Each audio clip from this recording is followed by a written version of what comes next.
हमने 1947 में हम इंडिपेंडेंट हुए थे, तो 50 से लेके 1990 तक के ड्यूरेशन में, इन 40 सालों के अंदर हमने अपने 3 सेक्टर्स को मेनली इम्प्रूव करने के लिए पॉलिसी बनाई। पहला क्या था?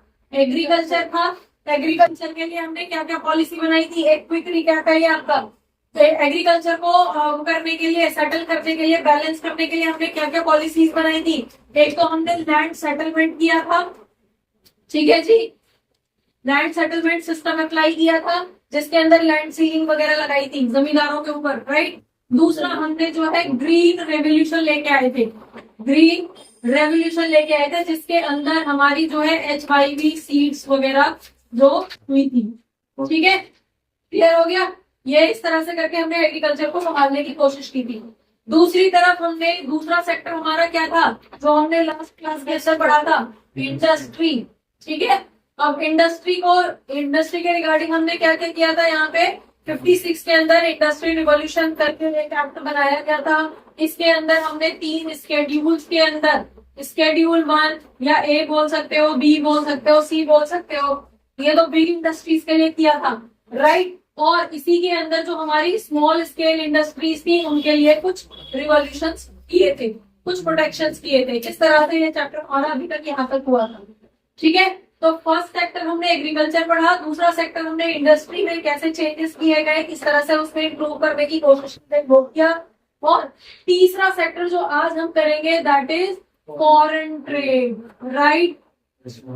ये हमारा फॉरेन ट्रेड थर्ड सेक्टर रहेगा, जिसको हम इम्प्रूव करने के लिए यहाँ पॉलिसी क्या क्या बनाई गई उनको पढ़ेंगे, और इसके साथ ही चैप्टर आपका आज क्लोज होगा, ठीक है जी, समझ में आ गया। तो मुझे ये बता दो फॉरेन ट्रेड होता क्या है? फॉरेन ट्रेड का मतलब क्या है? Import export, right, import export का पॉइंट, राइट। कितना हम इंपोर्ट कर रहे हैं, कितना हम एक्सपोर्ट कर रहे हैं, इस ड्यूरेशन के अंदर क्या हमारे पास इतनी कैपेबिलिटी थी कि हम इंपोर्ट कर पाए? जरूरत थी, क्योंकि हम यहाँ इंडस्ट्री सेटअप कर रहे थे, तो हमें मशीनरीज भी इंपोर्ट करनी पड़ती थी, क्योंकि इंडस्ट्री सेटअप करनी थी, गवर्नमेंट मंगा रही थी, उसके लिए गवर्नमेंट ने लोन ले लिया था, ठीक है। तो हमने मशीनरीज को इंपोर्ट करना शुरू कर दिया, राइट। एक्सपोर्ट करने के लिए हमारे पास कुछ था? एक्सपोर्ट करने की कंडीशन में हम नहीं थे, क्योंकि हमारी जो इंडस्ट्रीज थी, स्मॉल स्केल इंडस्ट्री, हैंडीक्राफ्ट वगैरह, ये सब खत्म सी हो गई थी, उनको रिवाइव करने की कोशिश हम कर रहे थे। तो एक्सपोर्ट जो है वो हमारा बहुत ही नॉमिनल सा होता था, बहुत ही नॉमिनल मतलब बहुत ही कम क्वांटिटी के अंदर। जैसे कि हमारे मसाले, स्पाइसेस, यस, पहले से ही हमेशा ही एक्सपोर्ट हो रहे हैं, दुबई वगैरह इस तरफ जितने भी गल्फ कंट्रीज हैं वहां पे जाते हैं, अभी भी जाते हैं, उस टाइम पे भी जाते हैं। हमारी हर्ब्स, ठीक है, हमारी यहाँ की जड़ी बूटियां, हमारे यहाँ के जो ये मोती माणिक वगैरह, ये पर्ल्स वगैरह जो है, वो सब हमारे यहाँ से तब भी जाते थे, अभी भी, ठीक है। तो अब ज्यादातर हमारे पास होता क्या था? अब आ रहा था कैपिटल नेचर में, इंपोर्ट किस में हो रहा था? मशीनरीज का, और एक्सपोर्ट किस में? छोटी छोटी चीजों का, हैंडीक्राफ्ट का। तो आप बताओ इंपोर्ट ज्यादा रहा होगा या एक्सपोर्ट ज्यादा रहा होगा हमारा? हम बहुत ही लिमिटेड मंगा रहे थे, लेकिन फिर भी एक ही मशीनरी मंगा रहे, तो एक ही मशीनरी भी लाखों में आ रही थी भाई, राइट। और जो एक्सपोर्ट हो रहा है, तो रिसीविंग कितने की हो रही है? ज्यादा से ज्यादा हजारों की, बस।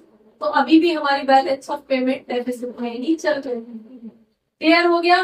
तो अगर हम इस डेटा की बात करते हैं कि वर्ल्ड ट्रेड के अंदर हमारा इंडिया का जो कंट्रीब्यूशन था फॉरेन ट्रेड का, उस टाइम पे 1950 की बात कर रहे हैं, दैट वाज 1.78% इन 1950। और इसमें भी मतलब ये क्या मतलब है? 1.78 का मतलब क्या है? मतलब वर्ल्ड के अंदर जितना ट्रेड हो रहा था, ट्रेड का मतलब एक्सपोर्ट नहीं है, इंपोर्ट एक्सपोर्ट दोनों, ठीक है। तो दोनों का जो कॉन्ट्रीब्यूशन था, जो टोटल वर्ल्ड के अंदर जितने लाखों करोड़ों रुपए का जो ट्रांजैक्शन होता था, सिर्फ रुपए नहीं होता, वर्ल्ड लेवल पे, इंटरनेशनल लेवल पे तो मल्टीपल करेंसीज होती है, ठीक है। तो उस ट्रेड का सिर्फ ऑलमोस्ट 2% भी नहीं है, 1% कॉन्ट्रीब्यूशन हमारा था, जिसमें हम इंपोर्ट ज्यादा कर रहे थे और एक्सपोर्ट बहुत कम। समझ में आ गया। अब यहाँ पे आपको ये भी चीज ध्यान देनी है कि इस पीरियड के अंदर, इस ड्यूरेशन के अंदर, even up to 7th plan, up to 7 5-year plan. क्या था 5-year प्लान? 5-year प्लान 5 साल के स्लॉट में हमने अपने टाइम पीरियड को, इकोनॉमी को डिवाइड कर दिया कि 5 साल में हम प्लान बनाएंगे और उसको इम्प्लीमेंट करेंगे, फिर प्रोग्रेस नोटिस करेंगे, तब फिर नेक्स्ट 5 ईयर की बात करेंगे। ठीक है, तो इसको हमने 5-year प्लान बोला था। ठीक है जी, क्लियर? तो ऐसे ही 7 5-year प्लान निकल गए। 7 5-year प्लान का मतलब क्या है? 35 ईयर्स, समझ रहे हो? 7 into 5, ठीक है, 35 ईयर्स निकल गए। और तब तक तो हमारे पास कोई स्टेबल वही नहीं था, स्टेबल कोई पॉलिसी हमारे पास नहीं थी। हमारी इंडस्ट्री जो है नीचे जा रही थी, हमारा फॉरेन ट्रेड अगेन नीचे ही जा रहा था, राइट, इंपोर्ट बढ़ता चला जा रहा था।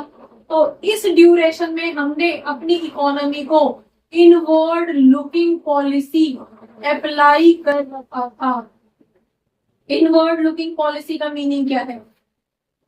इनवर्ड लुकिंग पॉलिसी का मतलब है कि हमने अपने आप को रिस्ट्रिक्ट कर रखा था कि हम ज्यादा सामान बाहर से नहीं मंगाएंगे, सिर्फ जो नेसेसिटी का है। क्योंकि यहाँ पे क्या थी, इंडस्ट्री सेटअप करनी थी ना, तो मशीनरी हम नहीं बना पा रहे थे भाई, तो मशीनरी तो हमें बाहर से मंगानी पड़ रही थी।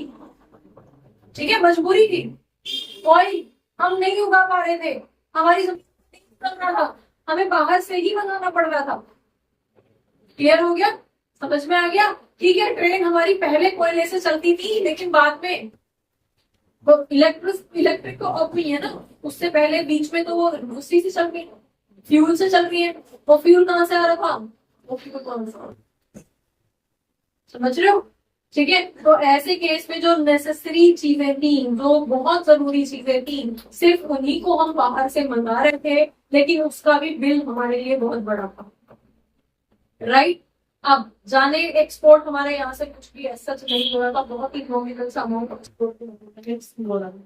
तो हमने अपने आप को इनवर्ड लुकिंग पॉलिसी में वो कर रखा था, means inward looking policy apply कर रखी थी अपनी इकोनॉमी में। इसका मतलब होता है कि हम बाहर से नहीं मंगाएंगे भाई, हम इनवर्ड लुकिंग पॉलिसी को अडॉप्ट करेंगे। मतलब हमारे पास जो रिसोर्सेज हैं, हम उसी से ही अपना काम चलाने की कोशिश करेंगे। हम अपनी कंट्री में खुद एम्प्लॉयमेंट जनरेट करने की कोशिश करेंगे। हम अपनी कंट्री से जो भी रॉ मटेरियल चाहिए खुद ही उगाने की कोशिश करेंगे। ठीक है, हम अपनी कंट्री के अंदर जो भी है खुद ही डेवलपमेंट करेंगे, किसी दूसरी कंट्री को इन्वॉल्व नहीं करेंगे, क्योंकि हम अभी अभी गुलामी करके निकले हैं, राइट। तो अगले लगभग 35 ईयर्स तक हमने अपने आप को बिल्कुल लॉक करके रखा कि जरूरत से ज्यादा चीज हम इंपोर्ट नहीं करेंगे। समझ में आ गया? इसको क्या बोला जाता है? Inward looking policy. मीनिंग समझ में आ गया? ठीक है, कि हमारे पास जो है हम उसी से अपने आप को बेटर करने की कोशिश करेंगे। इनवर्ड अपने ही अंदर देखेंगे कि हमारे पास क्या क्या रिसोर्सेज अवेलेबल है और उससे हम कैसे ग्रोथ कर सकते हैं। बाहर से हम इंपोर्ट नहीं करेंगे। अब जो चीज मजबूरी है, जो हम नहीं बना रहे, जो हमारे पास है ही नहीं, वो तो हमें बनानी पड़ेगी। तो ऐसी इकोनॉमी को हम क्लोज्ड इकोनॉमी बोलते हैं। तो हमारी इकोनॉमी ऑलमोस्ट क्लोज्ड थी। जैसे अभी एक इकोनॉमी है, वो आता है ना, हाँ जी, नॉर्थ कोरिया, हाँ जी, नॉर्थ कोरिया का बंदा, नॉर्थ कोरिया को उसने पूरी तरह से क्लोज कर रखा है। नेट भी नहीं चलता वहां। हमारे यहाँ थोड़ा सा स्लो हो जाता है ना, बट वो हड़कम मच जाता है पूरे में, नेट नहीं चल रहा, नेट नहीं चल रहा, नेट नहीं चल रहा, राइट। वहां आज तक नेट नहीं है। वहां टीवी चैनल्स जो चलते हैं, वहां पे सिर्फ की पॉजिटिव चीजें दिखाई जाती हैं। उनकी कंट्री के अंदर क्या चल रहा है आज तक किसी को नहीं पता। अब कुछ लोग जो रिफ्यूजी या कुछ कैसे भी बच के भाग के आ जाते हैं या जो भी है, अब इंटरनेशनल एजेंसी जहाँ पे काम कर रही है, तो पता तो चल जाता है कि कंट्री के अंदर क्या चल रहा है, लेकिन ओपन प्लेटफॉर्म पे आज तक नहीं पता कि उस कंट्री के अंदर क्या चल रहा है। वही है, इतने से है, पूरी कंट्री को लीड कर रहा है बंदा। समझ में आ गया? जो बोल रहा है शूट, खत्म, देख लेंगे। क्योंकि मीडिया तो है ही नहीं, इंटरनेशनल मीडिया तो एक्टिव है ही नहीं, इंटरनेट तो एक्टिव है ही नहीं कि कोई रोके वीडियो बना के भेज देगा और पूरे वर्ल्ड पे वायरल हो जाएगी। ऐसा कुछ है नहीं। समझ में आ गया? तो वो इकोनॉमी पूरी तरह से क्लोज्ड है, किसी के साथ ना वो डीलिंग करती है, ना वो किसी से कुछ इंपोर्ट कर रही है, ना वो एक्सपोर्ट कर रही है। मिनिमम अमाउंट जो नेसेसिटी है सिर्फ उसको एक्सपोर्ट इम्पोर्ट कर दो। समझ में आ गया? सिमिलरली हमने उस टाइप पे अपनी इकोनॉमी को बना कि जो करेंगे हम करेंगे, हमें किसी दूसरे की ना तो जरूरत है और ना हम किसी की हेल्प करेंगे। तो इसके लिए हमने कुछ रिस्ट्रिक्शंस लगा रखी थी जिसको हमने नाम दिया टैरिफ और कोटा एंड कोटा। ठीक है, टैरिफ का मीनिंग क्या है आपके पास यहाँ पे? टैरिफ का मतलब क्या हो गया? Monetary penalty. हाँ जी, टैरिफ का मतलब क्या है? मॉनेटरी, आप चार्जेस लगा रहे हो। ठीक है, मतलब कि जितनी भी इंपोर्ट या एक्सपोर्ट ड्यूटी आप क्या कर रहे हो, इंपोर्ट या फिर एक्सपोर्ट ड्यूटी लगा रहे थे। ड्यूटी मतलब पेनल्टी, चार्जेस। जो भी सामान यहाँ से इंपोर्ट हो मतलब एक्सपोर्ट होके जाएगा उस पर ड्यूटी लग रही थी, जो इंपोर्ट हो गया है ना उस पर भी ड्यूटी लग रही थी, एडिशनल चार्जेस लग रहे थे, जैसे जीएसटी लगता है अभी। ठीक है, ऐसे ही यहाँ पे चार्जेस लगे हुए। अब इंपोर्ट फायदा होगा उससे हमारा, अगर कुछ भी सामान इंपोर्ट होके आएगा तो वो ऑटोमेटिकली महंगा हो जाएगा, क्योंकि जहां से आ रहा है पहले ही वो इंटरनेशनल करेंसी के अंदर है, तो वैल्यू उसकी ज्यादा होगी, क्योंकि हम इंपोर्ट किससे कर रहे हैं? जो हमसे ज्यादा डेवलप्ड था। ठीक है, तो ऐसे केस में जो भी आ रहा है पहले से ही महंगा है, अब उसमें हम ड्यूटी भी चार्ज कर देंगे कि अगर हमारी कंट्री में बेचना है तो हमें टैक्स देना पड़ेगा, that is import duty, right. तो ऐसे केस में वो और महंगा हो जाएगा, उससे होगा क्या? लोग इंपोर्ट कम से कम करेंगे। समझ में आ गया? और हमारी ये पॉलिसी सक्सेसफुल हो जाएगी। समझ में आया? ना इंपोर्ट तक तो ठीक है कि हम बाहर वाली चीजों को अंदर नहीं आने दे रहे हैं, या फिर अगर हम ओपनली मना नहीं कर पा रहे तो हमने उन पे फाइन लगा दिया, पेनल्टी लगा दी। फाइन पेनल्टी मतलब अदर सेंस में चली जाएगी, ड्यूटीज लगा दी, ठीक है, टैक्स लगा दिया, तो वो महंगी होगी तो लोग उनको अफोर्ड नहीं कर पा रहे। क्लियर हो गया? वो तो ठीक है, लेकिन एक्सपोर्ट पे क्यों ड्यूटी लग रही है? क्या ऐसी भी चीजें हैं जो जिन पे एक्सपोर्ट पे ड्यूटी लग रही है? एक्सपोर्ट का मतलब क्या है? हम इतनी सी चीजें तो एक्सपोर्ट कर रहे हैं वर्ल्ड में, राइट। उस पर भी अगर हम चार्जेस लगा दें तो वो और महंगा हो जाएगा। फिर वर्ल्ड में सेम सिचुएशन तो दूसरी कंट्री में भी है, वो हमारे महंगे सामान को क्यों खरीदेंगे भाई? ठीक है, इसलिए एक्सपोर्ट ड्यूटी नहीं लगती है किसी भी चीज पे। हर कंट्री के अंदर ये पॉलिसी रहती है कि हम कम से कम मतलब जो एक्सपोर्ट कर रहा है उसको गवर्नमेंट की तरफ से उल्टा सब्सिडी मिलती है, ज्यादा से ज्यादा एक्सपोर्ट करो जिससे हमारा वर्ल्ड ट्रेड के अंदर प्रोपोर्शन बढ़े। क्लियर हो गया? समझ में आ गया? लेकिन फिर भी कुछ ऐसी चीजें होती हैं टाइम टाइम पे जिनको कंट्री नहीं चाहती कि वो एक्सपोर्ट हो, क्योंकि वो ऑलरेडी लिमिटेड है हमारे पास। जैसे कि सैंडल, सैंडल चप्पलें नहीं, सैंडल चंदन। ठीक है, जैसे कि किसी किसी टाइम पे प्याज इतनी महंगी हो जाती है क्योंकि उसकी सप्लाई कंट्री के अंदर ही शॉर्ट है। अगर लोग एक्सपोर्ट करना शुरू कर देंगे तो यहाँ पे तो लोगों को मिल ही नहीं पाएगी, यहाँ तो शॉर्टेज हो जाएगी। ठीक है, तो ऐसे केस में गवर्नमेंट रोक देती है कि बाहर नहीं जाने चाहिए, ये एक्सपोर्ट नहीं होनी चाहिए, और एक्सपोर्ट नहीं होगी तो कैसे क्या करेंगे? तो उसके ऊपर उसमें एक्सपोर्ट ड्यूटी चार्ज कर दी जाएगी। तो जब कंट्री को रिक्वायर्ड होता है कि ये बाहर नहीं जानी चाहिए, ठीक है, या कम से कम बाहर जाए, जैसे कि कई बार चावल वगैरह पे लगा दी जाती है, अरहर दाल पे एक बार लगी, ठीक है, तो इस तरह के टाइम पे एक्सपोर्ट के टाइम पे भी ड्यूटी लगा दी जाती है, टैक्सेस लगा दी जाती है, जिससे कि वो महंगा हो जाए तो फिर वो खरीदा ही नहीं जाएगा। डन? इंपोर्ट में तो समझ में आ गया? चाइना से इतना सामान आता है, दिवाली पे अब लाइटें चमक रही है चारों तरफ, चाइनीज से सारी। ठीक है, मोदी जी का स्टेटमेंट है दिवाली हमारी है, बिजनेस उनका है, बनाते वो है, महीनों पहले से तैयारियां शुरू हो जाती है, सामान डिमांड आएगी, राइट। और उसके बाद भी वो कितने की मिल जाती है आपको? एक लड़ी अगर आप खरीदने जाओ तो कितने की मिल जाती है? 50 रुपए, 40 रुपए की, जो नॉर्मल मिलती है बेसिक वाली। और अगर आप महंगी भी खरीदते हो, मतलब अच्छे क्वालिटी की भी खरीदते हो, तो 100-200 में मिल जाती है, 200 में, 300 में। सोचो, वहां से बन के आई, उन्होंने भी प्रॉफिट किया होगा, अपनी कंट्री से वहां से निकल के आई है, हमारी कंट्री में टैक्स दे के आई है, उसके बावजूद जो टैक्स के वहां से आने के बाद में जो डीलर आप तक पहुंचा रहा है वो भी प्रॉफिट ले रहा होगा, उसके बाद वो आपके हाथ में 200-300 रुपए में आ जाती है।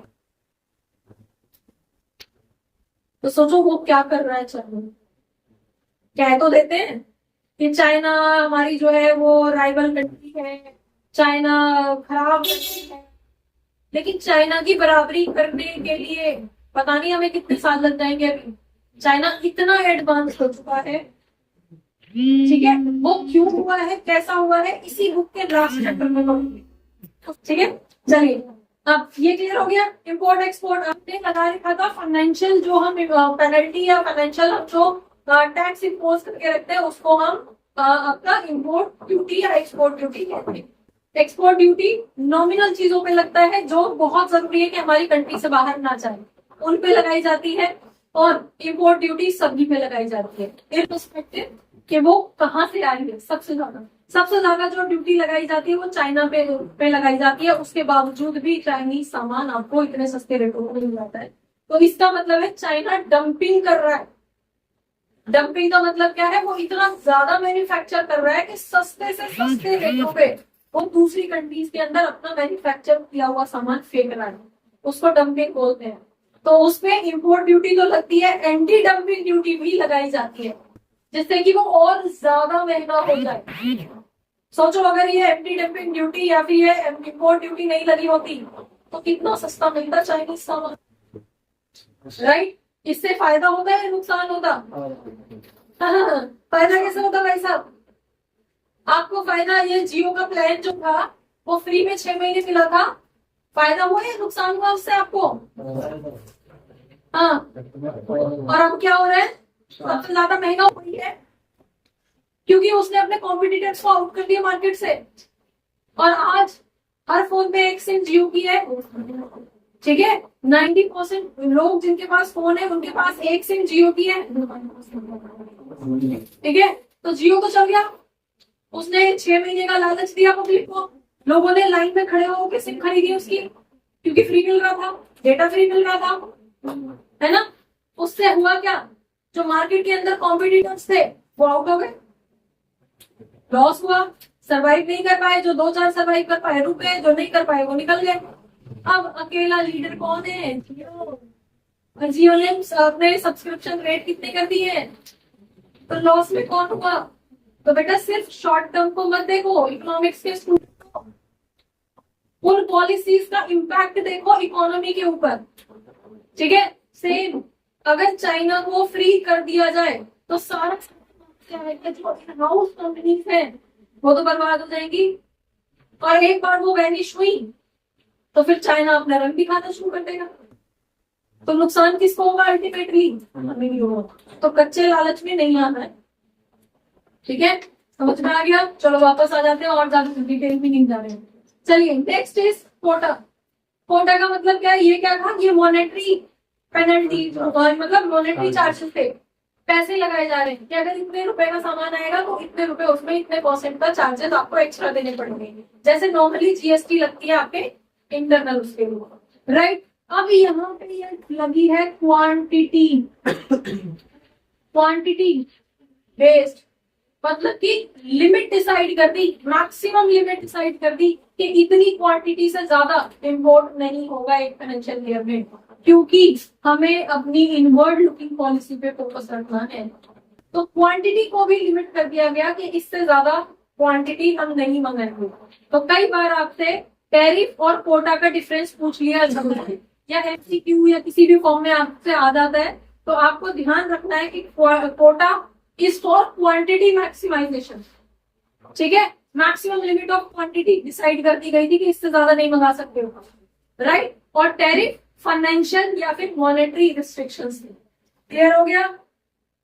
चलिए क्या रीजन रहे हमारे इंपोर्ट सब्स्टिट्यूशन के। इंपोर्ट सब्स्टिट्यूशन का मतलब क्या है कि इंपोर्ट नहीं करेंगे, हम खुद अपने रिसोर्सेज को लुक आउट, मतलब देखेंगे कि हमारे पास क्या क्या अवेलेबल है, उसी से ही सरवाइव करने की कोशिश करेंगे। तो that is the substitute of import. एक ऑप्शन है कि इंपोर्ट करके मंगा लो, एक ऑप्शन है इंपोर्ट नहीं करेंगे, जो हमारे पास है उसी को हम अपने लिए सर्वाइवल के लिए यूज करेंगे। ठीक है, तो इंपोर्ट सब्स्टिट्यूशन के रीजन क्या थे? एक तो हमारे पास अगर हम इंपोर्ट सब्स्टिट्यूशन को देखते हैं, क्यों लगाई हमने ये टैरिफ और ये लिमिटेशंस क्यों लगाई? जिससे कि हमारा जो फॉरेन एक्सचेंज है था ही नहीं हमारे पास, बहुत लिमिटेड था, वो भी इंपोर्ट के नाम पे चला ना जाए, क्योंकि पेमेंट तो डॉलर में होगी। तो जितना भी थोड़ा बहुत हमारे पास है आरबीआई के पास, सेंट्रल बैंक के पास, वो भी इंपोर्ट की पेमेंट करने में निकल जाएगा, तो वो ना जाए, इसलिए हमने इंपोर्ट सब्स्टिट्यूशन को अप्लाई किया। दूसरा, अभी हमने डिस्कस किया था कि अगर हम इंपोर्ट कर लेंगे तो हमारा जो इन हाउस, हमारा जो डोमेस्टिक प्रोडक्शन यूनिट्स हैं, कंपनीज हैं, छोटी छोटी एसआईज हैं, वो सब खत्म हो जाती है। तो उनको प्रोटेक्ट करने के लिए हमने ये इंपोर्ट मतलब ये इनवर्ड पॉलिसी को अडॉप्ट किया और इंपोर्ट को मिनिमाइज करने की कोशिश की, इसलिए हमने ये इंपोर्ट सब्स्टिट्यूशन का वो अप्लाई किया। ठीक है जी, तो ये आपको मेनली इस चैप्टर के अंदर ये 3 पॉइंट्स थे जो आपको यहाँ पे समझ पता होने चाहिए, राइट। अब क्रिटिकली अगर हम इवेल्युएट करते हैं, क्रिटिकली किसी भी क्वेश्चन में आपसे पूछा जाता है कि इस पर्टिकुलर चीज को क्रिटिकली इवेल्युएट करिए। ठीक है, तो क्रिटिकली का मतलब है कि पॉजिटिव तो बताने हैं, साथ में उसके नेगेटिव भी बताने। क्रिटिकल का मीनिंग ये है जहां भी क्रिटिकल वर्ड यूज हो, तो यहाँ पे एक बार बता दो, एग्रीकल्चर से फायदा हुआ, यस, लैंड सीलिंग हुई, फार्मर्स को उनकी जमीन मिली, फैसिलिटीज मिली, और HYV सीड से प्रोडक्शन हुआ। लेकिन अब इसका क्रिटिक करो, ये सेटलमेंट हुआ तो सही, लेकिन एक्चुअली जो टिलर्स थे, एक्चुअली जो ओनर थे जमीनों के, उनको बहुत ज्यादा कुछ फायदा नहीं हुआ, क्योंकि लूप होल्स थे जमींदारों। ठीक है, इतनी आसानी से छोड़ने वाले वो नहीं थे। HYV सीड्स यूज हुए, लेकिन वो इतने महंगे पड़ते थे, प्लस उसके लिए पानी, इरिगेशन फैसिलिटी प्रॉपर चाहिए थी, कॉस्टली आते थे, फर्टिलाइजर चाहिए थे। तो जो ग्राउंड लेवल पे जो कर रहा है फार्मर, जो गरीब है, उसके लिए अगेन यूजलेस थे, वो अफोर्ड ही नहीं कर पा रहा था। ठीक है, तो ये क्रिटिक्स हो गए। Next, industry, yes, schedule A, B, C में आपने डिवाइड कर दिया। जो ये लोग थे इनके साथ पार्शियलिटी कर रहे थे, सी शेड्यूल के अंदर कौन थे? प्राइवेटाइज, ठीक है, कैपिटलिस्ट। तो उनके साथ आप पार्शियलिटी कर रहे हो, उनको हर चीज के लिए लाइसेंस लेना पड़ रहा है, इसके लिए परमिशन लेनी पड़ रही है, टाइम भी कंज्यूम हो रहा है, पैसा भी कंज्यूम हो रहा है। तो ऐसे केस में कंट्री का डेवलपमेंट कहाँ हुआ?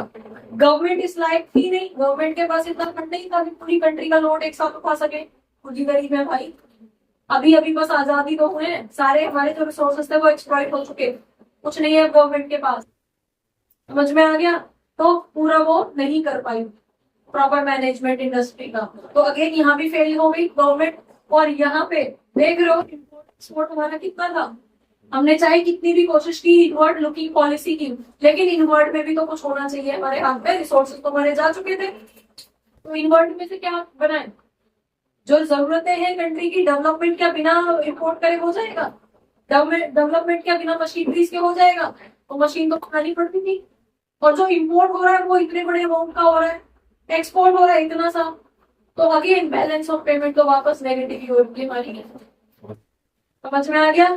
तो इससे भी हमें कोई फायदा नहीं हुआ। क्लियर हुआ? क्रिटिकली समझ में आ गया? बस ये था इस चैप्टर के अंदर, और कुछ नहीं होगा।